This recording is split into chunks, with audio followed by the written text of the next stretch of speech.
ತಿಂಗಳ ಕಾಲ ಬಾಹ್ಯಾಕಾಶದಲ್ಲಿ ಸಿಲುಕಿದ್ದ ಗಗನಯಾತ್ರಿ ಸುನಿತಾ ವಿಲಿಯಮ್ಸ್ ಭೂಮಿಗೆ ಬರುವ ದಿನಾಂಕ ಕೊನೆಗೂ ಕೂಡ ಫಿಕ್ಸ್ ಆಗಿದೆ.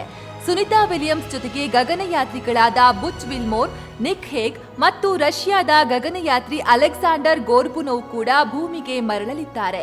ನಾಳೆ ಸಂಜೆ 5:57 ಸುಮಾರಿಗೆ ಭೂಮಿಗೆ ಲ್ಯಾಂಡ್ ಆಗಲಿದ್ದಾರೆ ಎಂದು ನಾಸಾ ತನ್ನ ಟ್ವಿಟರ್ ಖಾತೆಯಲ್ಲಿ ದೃಢಪಡಿಸಿದೆ. 2024 ಜೂನ್ 5ರಂದು 8 ದಿನಗಳ ಕಾರ್ಯಾಚರಣೆಗೆಂದು ಬಾಹ್ಯಾಕಾಶ ನೌಕೆಯಲ್ಲಿ ತೆರಳಿದ್ದ ಇವರು ನೌಕೆಯ ತಾಂತ್ರಿಕ ದೋಷದಿಂದ ಬಾಹ್ಯಾಕಾಶ ನಿಲ್ದಾಣದಿಂದ ಭೂಮಿಗೆ ವಾಪಸ್ ಬರಲು ಸಾಧ್ಯವಾಗದೆ ಬಾಹ್ಯಾಕಾಶದಲ್ಲಿ ಸಿಲುಕಿದ್ದರು. ಅವರನ್ನ ಭೂಮಿಗೆ ಕರೆತರಲು ನಾನಾ ಪ್ರಯತ್ನಗಳು ನಡೆದಿದ್ವು, ಆದ್ರೆ ವಿಫಲ ಆಗಿತ್ತು. ಇದೀಗ 4 ಗಗನಯಾತ್ರಿಗಳು ಭೂಮಿಗೆ ಮರಳುವುದು ಖಚಿತ ಆಗಿದೆ.